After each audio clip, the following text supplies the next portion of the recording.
ಆತ್ಮೀಯ H16 news ಅರ್ಥಾತ್ ಸೀತಾರಾಮ್ ನ್ಯೂಸದ ವೀಕ್ಷಕರೇ, ನಾನು ನಿಮ್ಮವ ಎಂ ಆಯುಧ ಮಲ್ಲಪ್ಪ ಜೊತೆವರು. ತಾವು ಈಗ ಸುದ್ದಿಗಳ ಲೋಕಕ್ಕೆ ಎಂಟ್ರಿ ಹೊಡಿತಾ ಇದ್ದೀರಿ. ಈ ಸುದ್ದಿಗಳನ್ನು ಪ್ರತಿಯೊಂದು ನೋಡೋ ಜೊತೆಗೆ ನಿಮ್ಮ ಅಭಿಪ್ರಾಯಗಳನ್ನು ಹಂಚ್ತಾ ಇರಿ. ಯಾಕಂದರೆ ಈ ಸುದ್ದಿಗಳು ನಿಮಗಾಗಿ, ನಿಮ್ಮ ಬದುಕಿಗಾಗಿ, ನಿಮ್ಮ ವೈಚಾರಿಕೆಗಾಗಿ, ನಿಮ್ಮ ತಿಳುವಳಿಕೆಗಾಗಿಯೂ ನಿಮಗೂ ಗೊತ್ತು. ಜೊತೆಗೆ ನಮಗೂ ನಿಮ್ಮೊಂದಿಗೆ ಇದೊಂದು ಮಾತಾಡುವಂಥ ಜೊತೆಗೆ ಸುದ್ದಿಗಳನ್ನು ಬಿಡುವಂಥ ಕೆಲಸ. ಈ ಕೆಲಸದಲ್ಲಿ ನಾವು ನಿಮ್ಮೊಂದಿಗಿದ್ದೀವಿ ಅಂತ ಹೇಳ್ತಾ ನೋಡ್ತಾ ಇರಿ ಸುದ್ದಿಗಳನ್ನು. ಶಾಸಕರು ಸಾಂತ್ವನ ಹೇಳಿದ್ದಾರೆ. ನಮ್ಮ ಜಿಲ್ಲೆಯ ಪದಾಧಿಕಾರಿಗಳು ಸಮೇತ ಮತ್ತು ಮಂಡಲದ ಅಧ್ಯಕ್ಷರು ಸಾಂತ್ವನ ಹೇಳಿದ್ದಾರೆ. ವಿಧಾನಸಭಾ ಕ್ಷೇತ್ರದ 106 ಕಾರ್ಯಕರ್ತರು ಈ ಘಟನೆ ನಡೆದ ಮೇಲೆ ಈ ಕ್ಷಣದ ತನಕ ನಮಗೆ ಸಾಂತ್ವನವನ್ನು ಹೇಳ್ತಾ ಇದ್ದಾರೆ. ಯಾಕಂದರೆ ನಾನು ಎಲ್ಲರನ್ನ ಒಟ್ಟು ಮಾಡಿಕೊಂಡು ಇಲ್ಲಿ ಸಮಾಜಕ್ಕೆ ಒಂದು ಇಡೀ ವಿಧಾನಸಭಾ ಕ್ಷೇತ್ರದಲ್ಲಿ ಹಿಂದೂ ಸಮಾಜದ ನೇತೃತ್ವ ಇರಬೇಕು ಅನ್ನೋ ನಿಟ್ಟಿನಲ್ಲಿ ನಾನು ಕೆಲಸ ಮಾಡಿದ್ದೇನೆ. ಇನ್ನು ಮುಂದೆ ಬಾಲಿಂಗೇಶ್ವರನ ಆಶೀರ್ವಾದದಿಂದ ಅದೇ ನಿಟ್ಟಿನಲ್ಲಿ ನನ್ನ ಜೀವ ಇರೋ ತನಕ ಅದೇ ನಿಟ್ಟಿನಲ್ಲಿ ನನ್ನ ಕೆಲಸವನ್ನು ನಾನು ಮುಂದುವರಿಸ್ತೇನೆ.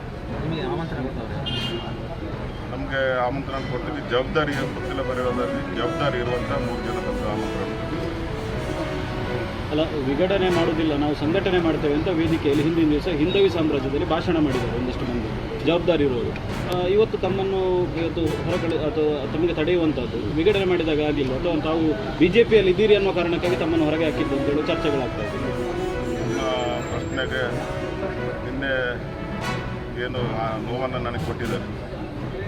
ನಿಮ್ಮ ಪ್ರಶ್ನೆಗೆ ನಾನು ಉತ್ತರಿಸುವುದಕ್ಕಿಂತ ಅವರೇ ಉತ್ತರಿಸುವುದು ಒಳ್ಳೆಯದು ಅಂತ ನನ್ನ ಅನಿಸಿಕೆ. ಅವರಿಗೂ ಸದ್ಬುದ್ಧಿಯನ್ನು ಕೊಡಲಿ ಮಾಲಿಂಗೇಶ್ವರ, ಅಷ್ಟೇ ನಮ್ಮ ಪ್ರಾರ್ಥನೆ. ಬೇರೆ ನಿಮ್ಮ ಮುಖಾಂತರವೇ ನಾನು ಅದನ್ನು ಮನವಿ ಮಾಡ್ತೇನೆ. ಯಾವುದೇ ಕಾರಣಕ್ಕೂ ಹಿಂದೂ ಸಮಾಜವನ್ನು ವಿಘಟನೆ ಮಾಡುವಂಥ ಕೆಲಸವನ್ನು ಯಾರೂ ಮಾಡಬೇಡಿ. ಎಲ್ಲರೂ ನಾವು ಒಂದಾಗಿ ಒಟ್ಟಾಗಿ.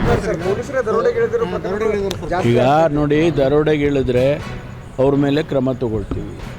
ಯಾರು ನೇರವಾಗಿ ಅದರಲ್ಲಿ ಭಾಗಿಗಳಾಗಿರ್ತಾರೆ ಅವ್ರನ್ನ ಇಮಿಡಿಯೇಟಾಗಿ ಡಿಸ್ಮಿಸ್ ಮಾಡ್ತೀವಿ. ಈಗಾಗಲೇ ನಾನು ಮೊನ್ನೆ ಹೇಳಿದ್ದೇನೆ. ಈಗ ಯಾರು ಕೆಲವರು ಪೊಲೀಸ್ನವರು ಈಗ ಮೊನ್ನೆ 7 ಕೋಟಿ 11 ಲಕ್ಷ ದರೋಡೆ ಆಗಿತ್ತು ಬೆಂಗಳೂರಲ್ಲಿ, ಅವ್ರನ್ನ ಹಿಡಿದಾಗ ನಮ್ಮವನೇ ಒಬ್ಬ ಕಾನ್ಸ್ಟೇಬಲ್ಲು ಅದರಲ್ಲಿ ಇನ್ವಾಲ್ವ್ ಆಗಿದ್ದ, ಇಮಿಡಿಯೇಟಾಗಿ ಡಿಸ್ಮಿಸ್ ಮಾಡಿದ್ದೀವಿ. ಅದೇ ರೀತಿ ಮಾಲೂರಿನಲ್ಲಿ ಒಬ್ಬ ಪೊಲೀಸ್ ಕಾನ್ಸ್ಟೇಬಲ್ಲು ಇನ್ವಾಲ್ವ್ ಆಗಿದ್ದ, ಅವನನ್ನು ಡಿಸ್ಮಿಸ್ ಮಾಡಿದ್ವಿ. ಇನ್ಮೇಲೆ ಎನ್ಕ್ವೈರಿ ಆಮೇಲೆ ಈಗಾಗಲೇ ದಾವಣಗೆರೆ ಇನ್ಸಿಡೆಂಟಲ್ಲೂ ಒಬ್ಬನನ್ನು ಡಿಸ್ಮಿಸ್ ಮಾಡಿದ್ದೀವಿ. ಈಗ ಇನ್ನೊಬ್ಬನನ್ನು ಸಸ್ಪೆಂಡ್ ಮಾಡಿದ್ದಾರೆ. ಅದ್ರ ಬಗ್ಗೆ ವರದಿ ಕೇಳಿದ್ದೀನಿ. ವರದಿ ಬಂದ ಅವ್ರ ಮೇಲೆ ಕೂಡ ಕ್ರಮ ತಗೊಳ್ತೀವಿ. ನೋಡಿ, ಯಾವುದೇ ಮುಲಾಜಿಲ್ಲ. ಯಾವ ಪೊಲೀಸಿನ ಸಿಬ್ಬಂದಿ ತಪ್ಪು ಮಾಡಿದರೆ ಮುಲಾಜಿಲ್ಲದೆ ಕ್ರಮ ತಗೊಳ್ತೀವಿ. ಅವ್ರದ್ದು ಯಾವುದೇ ಮುಲಾಜಿಲ್ಲ ನಮಗೆ. ಅವರು ಶಿಸ್ತು ಕಾಪಾಡಬೇಕು, ಇಲಾಖೆಯಲ್ಲಿ ಚೆನ್ನಾಗಿ ಕೆಲಸ ಮಾಡಬೇಕು.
ಧಾರವಾಡ ಜಿಲ್ಲೆ ಧಾರವಾಡ ಸಿಟಿಯ ಶ್ರೀನಗರದಲ್ಲಿ ಒಂದು 106 ಮಕ್ಕಳು, ರೈತ ಪರ ಸಂಘಟನೆಗಳು, ಕನ್ನಡ ಪರ ಸಂಘಟನೆಗಳು ಸೇರಿ ಸಹಸ್ರಾರು ಮಕ್ಕಳು ಈಗ ಉದ್ಯೋಗಾಕಾಂಕ್ಷಿಗಳಾಗಿ ಪ್ರತಿಭಾವಂತರು ಅವ್ರದ್ದು ಯಾವುದೂ ರಿಕ್ರೂಟ್ಮೆಂಟ್ ಆಗ್ತಾ ಇರೋವಂಥ ಆಕ್ರೋಶವನ್ನು ನಮ್ಮ ಮುಂದೆ ತೋರ್ಪಡಿಸಿದರು.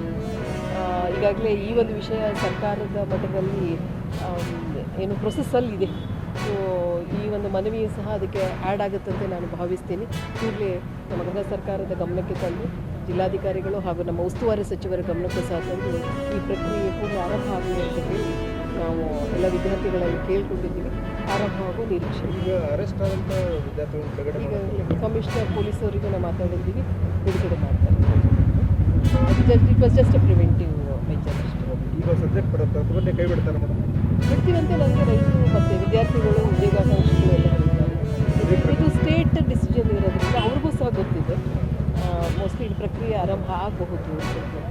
ಪ್ರತಿಭಟನೆ ಒಳಗೆ ಪೊಲೀಸರು ಪರ್ಮಿಷನ್ ಕೊಡದಿದ್ರು ಕೂಡ ಪ್ರತಿಭಟನೆ ನಡೆಸಿದ್ರು ವಿದ್ಯಾರ್ಥಿಗಳು. ಅದಕ್ಕೆ ನಾವು ಬೇಗನೆ ಧಾವಿಸಿ ಬಂದು ಪೊಲೀಸ್ ಕೇಸು ಅಂಥವೇನಾದರೂ ಯಾರು ವಿರುದ್ಧ ವಿದ್ಯಾರ್ಥಿಗಳು ಪ್ರಿವೆಂಟಿವ್ ಆಗಿ ಮಾಡಿದ್ದಾರೆ. Just alert. ವಿದ್ಯಾರ್ಥಿಗಳು ಓದಲಿಕ್ಕೆ ತಮ್ಮ ಸಮಯವನ್ನು ಮೀಸಲಿಡಬೇಕು. ಈಗೆಲ್ಲ ಹಿರಿಯರೆಲ್ಲ ಸೇರಿ ಪ್ರತಿಭಟನೆ ಮಾಡಿದರು. ಮಕ್ಕಳು ಓದಲಿ ಅನ್ನೋದು ನಮ್ಮ ವಿಚಾರ. Thank you. ಆದ್ಮೇಲೆ ಎಲ್ಲ ಸುದ್ದಿಗಳನ್ನು ನೋಡಿದ್ರಲ್ಲ, ಏನು ಅನಿಸ್ತು ನಿಮಗೆ? ಇದರಲ್ಲೇ ನಿಮ್ಗೆ ಲೈಕ್ ಆಗಿರ್ಬೋದು, ಡಿಸ್ಲೈಕು ಆಗಿರ್ಬೋದು, ಕಾಮೆಂಟ್ ಬೇಡಪ್ಪ ಅಂತೂ ಅನಿಸಿರ್ಬೋದು, ಕಾಮೆಂಟ್ ಮಾಡಬೇಕಪ್ಪ ಅನಿಸಿರ್ಬೋದು, ಶೇರ್ ಮಾಡಬಾರ್ದಪ್ಪ ಅನಿಸಿರ್ಬೋದು, ಅದು ಮಾಡಬೇಕು ಅನಿಸಿರ್ಬೋದು.